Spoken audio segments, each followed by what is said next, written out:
नमस्कार. आज आपण एका अशा व्यक्तिमत्वावर चर्चा करणार आहोत ज्यांचं नाव घेतलं की एकाच वेळी संत, स्ट्रॅटेजिस्ट, कवी आणि एका राजाचे गुरु अशी अनेक रूपं डोळ्यासमोर येतात. अगदी. हो, आपण बोलतोय समर्थ रामदास स्वामींबद्दल. आज रामदास नवमी आहे आणि त्यानिमित्ताने की 17व्या शतकातले हे संत आजच्या या स्टार्टअप आणि एआयच्या युगातही तितकेच महत्वाचे कसे ठरू शकतात. बरोबर. तर मग सुरुवात इथूनच करूया का? रामदास नवमी म्हणजे नेमकं काय? आपल्या श्रोत्यांमध्ये याला प्रकट दिन असं म्हटलेलं आहे. पण हा फक्त एका जयंतीचा दिवस आहे की यामागे काहीतरी मोठी संकल्पना आहे? खूपच छान प्रश्न आहे. म्हणजे बघा, वरवर पाहिलं तर रामदास नवमी म्हणजे चैत्र शुद्ध नवमीला साजरा होणारा समर्थांचा जन्मदिवस. हो. या दिवसाचं महत्त्व फक्त एका तारखेपुरतं नाहीये. हा दिवस एका विचारधारेचं उत्सव आहे. एक अशी विचारधारा जिने भक्तीला एका वेगळ्याच उंचीवर नेलं. अच्छा. म्हणजे ती केवळ मोक्ष मिळवण्यासाठी केलेली व्यक्तिगत साधना नव्हती, तर समाजाला आणि राष्ट्राला सक्षम बनवण्यासाठीची एक एक सामूहिक चळवळ होती. आणि इथेच मला एक खूप रंजक मुद्दा सापडला. त्यांना राष्ट्रजागृती करणारे विचारवंत असं म्हटलं आहे. हो, बरोबर. हा विचार त्या काळात किती क्रांतिकारक असेल नाही का? अगदी. कारण तेव्हा बहुतेक संत वैराग्य, संसार त्याग, वैयक्तिक मोक्ष याबद्दल बोलत होते, पण समर्थ रामदास तर समाजाला संघटित करण्याबद्दल बोलत होते. शक्तिशाली बनवण्याबद्दल बोलत होते. बरोबर. हा तर अध्यात्माचा एक पूर्णपणे वेगळाच दृष्टिकोन झाला. अगदी. आणि इथेच समर्थांचं वेगळेपण दिसतं. त्यांची भक्ती पॅसिव्ह नव्हती, ती ॲक्टिव्ह होती. ती लोकांना एकत्र आणायची, त्यांना सक्षम बनवायची. त्यांनी भक्ती, वैराग्य आणि कर्तव्य यांचा एक अद्भुत समतोल साधायला शिकवला. उदाहरणार्थ त्यांची हनुमानाची उपासना बघा. हनुमान म्हणजे काय? शक्ती, बुद्धी आणि सेवेचं प्रतीक. बरोबर. त्यांची रामभक्ती म्हणजे फक्त देवळात बसून नामस्मरण करणं नव्हतं, तर समाजात आत्मविश्वास, शिस्त, स्वावलंबन निर्माण करणारी एक क्रियाशील ऊर्जा होती. वा. म्हणूनच रामदास नवमी हा दिवस फक्त त्यांच्या जन्माची आठवण नाही, तर स्वतःमधली सुप्त शक्ती जागवण्याचा आणि धैर्याचा संकल्प करण्याचा दिवस मानला जातो. म्हणजे भक्तीला सामाजिक कर्तव्याची जोड. कमाल आहे. आणि त्यांची एक शिकवण जी माझ्या वाचनात आली आणि मला खरंच आश्चर्य वाटलं. कोणती? ती म्हणजे पहिले शरीर साधावे, मग साधावे परमार्थ. हो हो हो. आपण तर नेहमी ऐकतो की आत्मा महत्वाचा आहे, शरीर तर नश्वर आहे. मग शरीराला इतकं प्राधान्य देण्यामागे त्यांचा काय विचार होता? इतकं वेगळं का वाटतं हे? कारण तो अत्यंत व्यावहारिक म्हणजे प्रॅक्टिकल आणि पायाभूत विचार आहे. त्यांच्या विचारसरणीचा तो गाभा आहे असं म्हणायला हरकत नाही. अच्छा. इथे शरीर साधावे याचा अर्थ फक्त शरीर कामावणे किंवा पहिलवान बनणे इतका मर्यादित नाहीये. याचा व्यापक अर्थ असा आहे की आपलं मन, आपलं शरीर आणि आपलं आचरण हे शुद्ध आणि सशक्त असल्याशिवाय खरी भक्ती किंवा परमार्थ शक्यच नाही. खरंय. तुम्हीच विचार करा, जर शरीर रोगी असेल किंवा मन सतत चिंतेने ग्रासलेलं असेल तर कोणतंही काम, मग ते ऑफिसचं असो किंवा आध्यात्मिक, कसं होणार? लक्षच लागणार नाही. बरोबर. त्यांनी आळस सोडून कृती करण्यावर प्रचंड भर दिला. सक्षम शरीर आणि स्थिर मन असेल तरच तुम्ही तुमची कर्तव्ये योग्य रीतीने पार पाडू शकता. आणि याच विचाराचं सविस्तर विवेचन त्यांच्या दासबोध ग्रंथात आहे, बरोबर? अगदी. मी स्वतः जेव्हा दासबोध वाचायला घेतला तेव्हा सुरुवातीला मला तो एक धार्मिक ग्रंथच वाटला होता. हो, साहजिक आहे. पण जसजसं मी तो वाचत गेलो तसतसं मला ते एक सेल्फ हेल्प किंवा लाईफ मॅनेजमेंटचं पुस्तक वाटायला लागलं. हे खूपच इंटरेस्टिंग आहे. दासबोधाबद्दल थोडं अजून सांगा ना. असं काय आहे त्यात जे त्याला लाईफ मॅनेजमेंटचं पुस्तक बनवतं? नक्कीच. दासबोधात उत्तम लक्षण नावाचा एक समास आहे. त्यात त्यांनी एक आदर्श, यशस्वी व्यक्ती कशी असावी याचे जवळपास 30-40 निकष दिले आहेत. आणि ते किती व्यावहारिक आहेत बघा. ओके. त्यात अक्षरे सुंदर असावीत, स्पष्ट बोलावे, वेळेचं नियोजन करावं, स्वच्छ राहावं, अशा गोष्टी सांगितल्या आहेत. अरे वा. आता वरवर पाहता याचा थेट अध्यात्माशी काय संबंध असं वाटू शकतं. पण समर्थांचं म्हणणं होतं की अध्यात्म म्हणजे थेट देवाचं नाव घेणं नाही, तर आधी स्वतःला एक उत्तम, शिस्तबद्ध आणि कार्यक्षम व्यक्ती बनवणं. तुमचं व्यक्तिमत्व जर चांगलं असेल तरच तुम्ही मोठं कार्य करू शकता. म्हणजे हे तर आजच्या हसल कल्चरला किंवा पर्सनल डेव्हलपमेंटला एक आध्यात्मिक उत्तर दिल्यासारखं आहे. अगदी बरोबर पकडले तुम्ही. आधी स्वतःला शिस्त लावा, स्वतःला सक्षम बनवा, मग तुम्ही जगासाठी काहीतरी करू शकाल. अविश्वसनीय. आणि हेच सामर्थ्य फक्त स्वतःपुरतं नव्हतं, बरोबर? नाही, अजिबात नाही. याच सामर्थ्याचा उपयोग राष्ट्रकार्यासाठी कसा करायचा हेच त्यांनी छत्रपती शिवाजी महाराजांना शिकवलं असावं. बघा, तुम्ही अगदी योग्य धागा पकडला रे. हे नातं खूप खास आणि बहुआयामी होतं. समर्थांनी महाराजांना केवळ भक्ती नाही शिकवली, मग काय शिकवलं? धैर्य, नीती आणि राष्ट्रसेवेची दिशा दिली.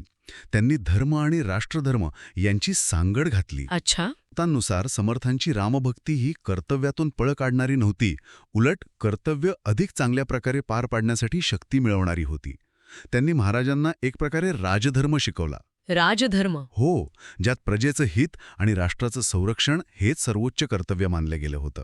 पण काही अभ्यासक आणि इतिहासकार या नात्यावर प्रश्नचिन्ह निर्माण करतात असंही वाचनात आलं. हो, हा एक महत्त्वाचा मुद्दा आहे. ते भेटीची नोंद किंवा त्यांच्यातल्या संवादाचे तपशील नाहीत, हे खरं आहे. पण जिढही पुरावे आहेत, जसं की समर्थांनी महाराजांना लिहिलेली पत्र किंवा सज्जनगडाची स्थापना, यावरून एक गोष्ट स्पष्ट होते की दोघांमध्ये एक वैचारिक आणि ध्येयात्मक नातं नक्कीच होतं. म्हणजे ध्येय एक होतं. हो, दोघांचंही ध्येय एकच होतं, स्वराज्य आणि सुराज्य स्थापन करणं. त्यामुळे हे नातं केवळ आध्यात्मिक गुरु-शिष्याचं होतं की एकाच ध्येयाने प्रेरित झालेल्या दोन महान व्यक्तिमत्वांची ती एक वैचारिक भागीदारी होती. हा चर्चेचा विषय असू शकतो. बरोबर. पण त्यांच्यात एक खोलवरचा संबंध होता, हे निश्चित. म्हणजे त्यांच्या नात्याच्या स्वरूपाबद्दल मतभेद असू शकतात, पण त्यांचं ध्येय एक होतं, हे महत्वाचं. आता आपण या दिवशी साजऱ्या होणाऱ्या परंपरांबद्दल बोलूया. हो, नक्कीच. आपल्या माहितीमध्ये उल्लेख आहे की या दिवशी श्रीराम जय राम जय जय राम हा 13 अक्षरी जप केला जातो, दासबोधाचं वाचन होतं. हे विधी फक्त कर्मकांड आहेत की त्यांचा काही खोल अर्थ आहे? नाही, या प्रत्येक परंपरेमागे एक निश्चित आध्यात्मिक आणि मानसिक कारण आहे. श्रीराम जय जय राम हा 13 अक्षरी मंत्र तो केवळ एक नामजप नाहीये. मग का आहे? तो एक प्रकारे मेंटल डिक्लटरिंग आहे. Mental decluttering? हो, म्हणजे बघा, जसं आपण सतत येणाऱ्या नोटिफिकेशन्समुळे विचलित होतो, तसंच आपलं मन हजारो विचारांनी भरलेलं असतं. बरोबर आहे. हा जप त्या सगळ्या गोंधळातून मनाला बाहेर काढून एका गोष्टीवर, एका सकारात्मक ऊर्जेवर लक्ष केंद्रित करायला मदत करतो. सतत जप केल्याने मन एकाग्र होतं आणि नकारात्मक विचार दूर होतात. म्हणजे हा एक प्रकारे मेडिटेशनचाच प्रकार झाला. आणि दासबोध वाचण्याचं काय? दासबोध वाचनामुळे मनाला एक दिशा मिळते, संभ्रम दूर होतात आणि जगण्याकडे पाहण्याचा एक व्यावहारिक आणि सकारात्मक दृष्टिकोन मिळतो. अच्छा. तो तुम्हाला सांगतो की परिस्थितीत अडकून न राहता त्यावर उपाय कसे शोधायचे. आणि सज्जनगड किंवा इतर मठांमध्ये जे उत्सव होतात, हो, ते केवळ देखाव्यासाठी नसतात. त्यामागे सामूहिक ऊर्जेद्वारे भजनांमधून, कीर्तनांमधून एक सकारात्मक वातावरण तयार करून आत्मबळ वाढवण्याचा उद्देश असतो. ह्या सगळ्या गोष्टी व्यक्तीला आतून म्हणजे मानसिक आणि भावनिकदृष्ट्या मजबूत बनवण्यासाठी आहेत. तर हे विधी फक्त कर्मकांड नाहीत, तर एक प्रकारे मेंटल आणि स्पिरिच्युअल वर्कआउट्स आहेत. अगदी बरोबर शब्द वापरलात, वर्कआउट्स. मग या सगळ्याचा आजच्या धावपळीच्या आधुनिक जीवनात काय संबंध आहे? आजच्या काळात जिथे आयुष्य इतकं वेगवान झालं आहे, तिथे समर्थांची ही शिकवण, हे विचार आजही तितकेच महत्वाचे आहेत का? मला वाटतं पूर्वीपेक्षा आजच्या काळात ही शिकवण अधिक महत्वाची आणि गरजेची आहे. खरंच? कसं काय? आपल्या स्रोतांमधून आणि आजच्या चर्चेतून आपण आजच्या काळासाठी काही ठोस सूत्र काढू शकतो. पहिलं आणि सगळ्यात महत्वाचं, शिस्त आणि नियोजन. डिसिप्लिन आणि प्लॅनिंग. हो, आजच्या काळात वेळेचं नियोजन आणि आयुष्यात शिस्त असणं किती गरजेचं आहे हे वेगळं सांगायला नको. समर्थांनी यत्न तो देव जाणावा असं म्हटलंय. म्हणजे प्रयत्न हेच देव आहेत. दुसरं? शरीर आणि मन सक्षम ठेवा. आज आपण मानसिक आरोग्याबद्दल, मेंटल हेल्थबद्दल इतकं बोलतोय. हो, खूप जास्त. समर्थांनी हे शेकडो वर्षांपूर्वी सांगितलं होतं की सशक्त शरीराशिवाय आणि स्थिर मनाशिवाय काहीच साध्य होत नाही. त्यांनी चिंता करीतो विश्वाची असं म्हणत इतरांचा विचार करण्याआधी स्वतः सक्षम असण्याचं महत्त्व पटवून दिलं. आणि तिसरं सूत्र कोणतं असेल? तिसरं आणि कदाचित सगळ्यात महत्त्वाचं सूत्र आहे, केवळ विचार करत न बसता कृती करा. Action over thought. एक्झॅक्टली. आज आपण माहितीच्या महापुरात जगतोय. आपल्याकडे पुस्तकं आहेत, इंटरनेट आहे, पॉडकास्ट आहेत. ज्ञानाची कमी नाही, पण त्या ज्ञानाचं कृतीत रूपांतर किती होतं? खूप कमी. समर्थांचा भर क्रियेवीड वाचाळता व्यर्थ आहे यावर होता. म्हणजे कृतीशिवाय बोलणं व्यर्थ आहे. हे 3 मुद्दे शिस्त, आरोग्य आणि कृती हे आजच्या काळात यशस्वी आणि समाधानी जीवनासाठी आधारस्तंभ ठरू शकतात. खरंच त्यांची शिकवण आजच्या काळात किती छपखल बसते हे स्पष्ट दिसते. तर आजच्या या सविस्तर चर्चेतून एक गोष्ट अगदी स्पष्ट झाली आहे की रामदास नवमी हा केवळ एक धार्मिक सण किंवा उत्सव नाही. तो समर्थ रामदास स्वामींच्या कृती केंद्रित, व्यावहारिक आणि राष्ट्रप्रेमी शिकवणीचा उत्सव आहे. त्यांनी अध्यात्माला देवघरातून बाहेर काढलं आणि सामान्य माणसाच्या दैनंदिन जीवनाशी जोडलं. हो, आणि राष्ट्रीय कर्तव्याशी जोडलं. त्यांची आधी शरीर मग परमार्थ ही शिकवण खरोखरच खूप प्रेरणादायी आहे. आणि यावरच मला एक अंतिम विचार मांडावासा वाटतो, जो या चर्चेचा सार आहे. हो, सांगा ना. समर्थांनी नेहमी विचारांपेक्षा कृतीवर, ज्ञानापेक्षा त्या ज्ञानाच्या वापरावर अधिक भर दिला. आज आपण माहितीच्या युगात आहोत. ज्ञान मिळवणं खूप सोपं झालं आहे, पण त्या ज्ञानाचं कृतीत रूपांतरण करणं हे एक आव्हान आहे. बरोबर आहे. तर इथे एक विचार करण्यासारखा प्रश्न निर्माण होतो की आपलं हे शिकणं, मग ते पुस्तकातून असो किंवा या चर्चेतून, हे केवळ एक निष्क्रिय विचार राहतं की समर्थांच्या शिकवणीप्रमाणे ते खऱ्या अर्थाने कृतीत किंवा आत्मसुधारणेत बदलतं.